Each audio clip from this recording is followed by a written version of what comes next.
사도행전 17장 16절입니다.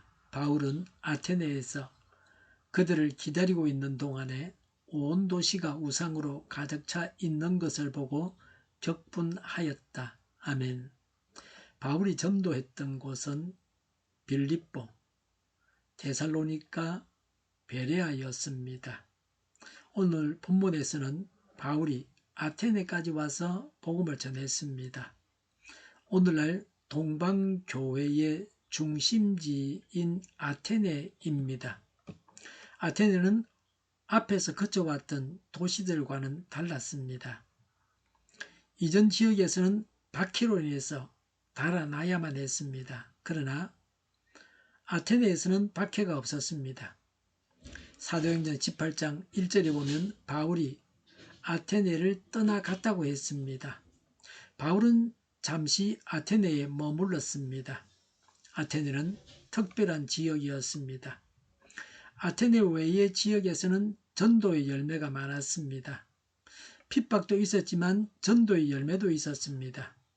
사도행전 16장 40절에 보면 빌립보를 떠나면서 루디아와 형제들을 만나 위로할 만큼 전도의 근거지가 형성되었습니다.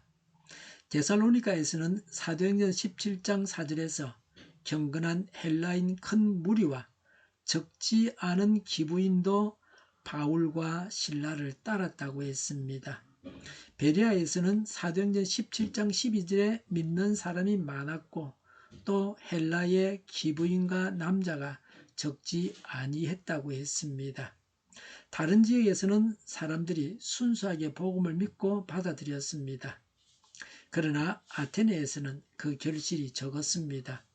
16절에 바울은 아테네에서 그들을 기다리고 있는 동안에 라고 했습니다. 바울이 실라와 디모데가 베레아에서 오기를 기다리고 있었습니다. 실라와 디모데는 직전 전도지였던 베레아에 있었습니다. 아테네는 그리스의 수도입니다. 헬라 문화의 중심지입니다. 당시 아테네는 로마와 알렉산드리아와 함께 3대 도시 중의 하나입니다. 아테네는 아티카의 영웅 데세우스가 건설했습니다. 아테나 여신의 이름을 따서 아테네라고 했습니다. 페리클레스가 지배했던 주전 459년에서 429년이 아테네의 황금기였습니다. 페리클레스는 신전들과 여러 공공건물과 많은 건축물을 세웠습니다. 아테네는 철학, 수사학, 문학, 과학 등의 학문을 꽃피웠습니다. 아테네는 헬라의 눈, 모든 지혜의 본고장이라 불리웠습니다. 학문과 예술의 중심지였습니다. 서양 문명의 발상지였습니다. 아테네는 소크라테스, 플라톤, 아리스토텔레스의 고향이었습니다. 아테네는 에피큐로스, 스토아 학파가 활동한 도시였습니다. 아테네는 민주주의의 고장이었습니다. 자유시민사회를 발전시켰습니다.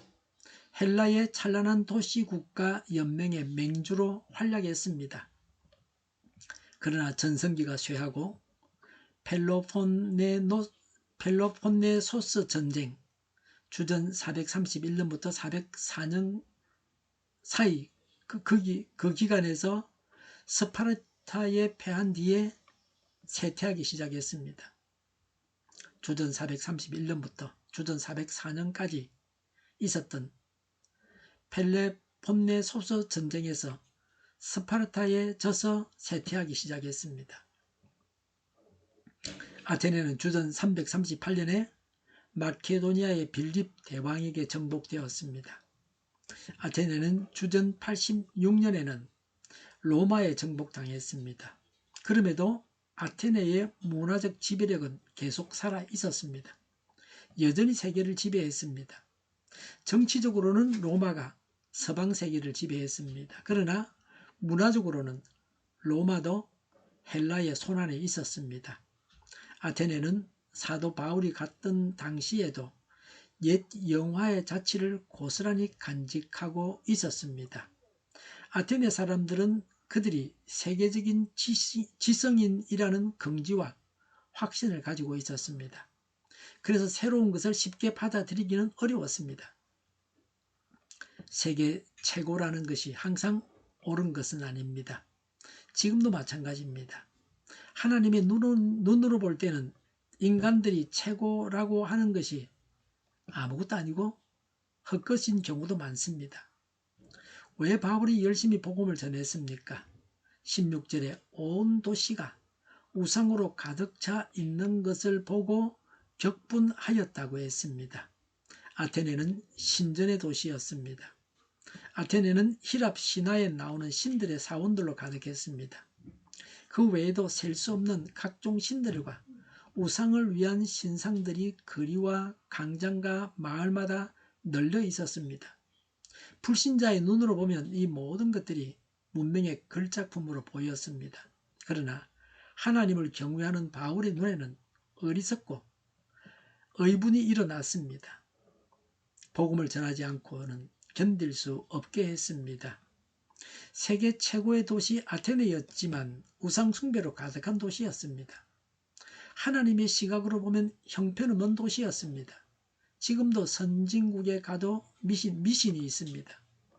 우리나라에서도 많이 배우고 경제적으로 부유하고 사회적으로 높은 지위를 갖고 있으면 미신을 안 믿을 것 같습니다. 그러나 세상에서 잘났다고 인정을 받는 사람들도 부적을 붙이고 중대한 일을 결정하기 전에 점쟁이를 찾아갑니다. 가디나라는 사람이 스페인에서 사업을 했습니다.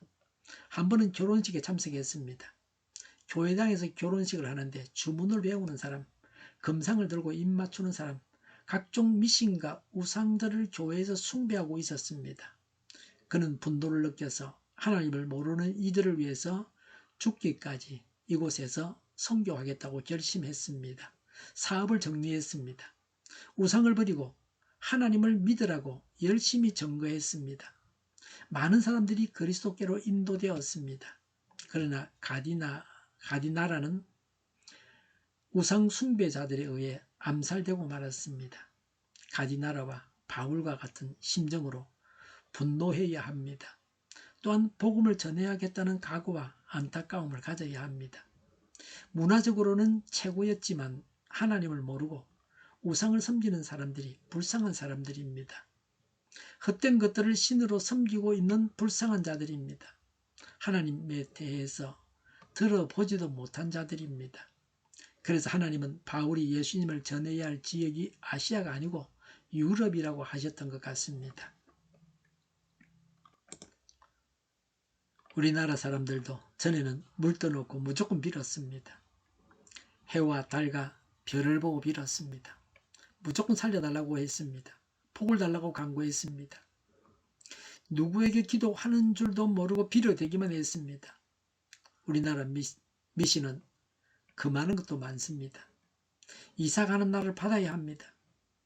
이삿짐을 가지고 곧장 바로 가는 것이 아니라 갈 길도 정해야 됩니다. 방향도 맞추어야 됩니다. 쓸데없는 수많은 규제에 얽매여야 했습니다. 진리를 몰라서 자유가 없었습니다. 하나님에 대해서 알려주는 사람이 필요했습니다. 이제 우리는 하나님을 알고 있습니다. 예수님을 모르는 자들에게 예수님을 전해야 합니다. 예수님을 알면 하나님께서 모든 것을 알려주십니다. 성령 하나님께서 모든 일에 있어서 우리가 가야 할 길을 알려주십니다. 성경 말씀은 하나님 말씀입니다. 성경 말씀대로 살아가면 됩니다. 우리의 생활의 지침이 성경 말씀입니다. 잘난 사람에게도 복음이 필요합니다. 상류층, 엘리트 계층의 사람들에게도 구세주 예수님은 필요합니다. 예수님을 모르면 잘난 것도, 상류층에 속한 것도, 부유한 것도, 많이 아는 것도, 문화적인 것도 다 소용이 없습니다. 우리는 많은 우상들을 보면서 의로운 분노를 가지고 전도해야 합니다. 기도하겠습니다. 우상을 버리고 예수님을 믿게 하옵소서. 예수님을 믿어서 거룩한 문화를 만들어가게 하옵소서. 저희를 불쌍히 여겨 주옵소서. 저희를 악에서 구하옵소서. 하나님의 뜻이 이 땅에서도 이루어지게 하옵소서. 저희의 간구에 응답하여 주옵소서. 기도하기를 쉬지 않게 하옵소서. 저희의 필요를 채워 주시옵소서. 오늘도 차고 넘치는 복된 삶을 살게 하옵소서. 감사와 찬양을 하나님께 돌려드리며 예수님의 이름으로 기도드립니다. 아멘.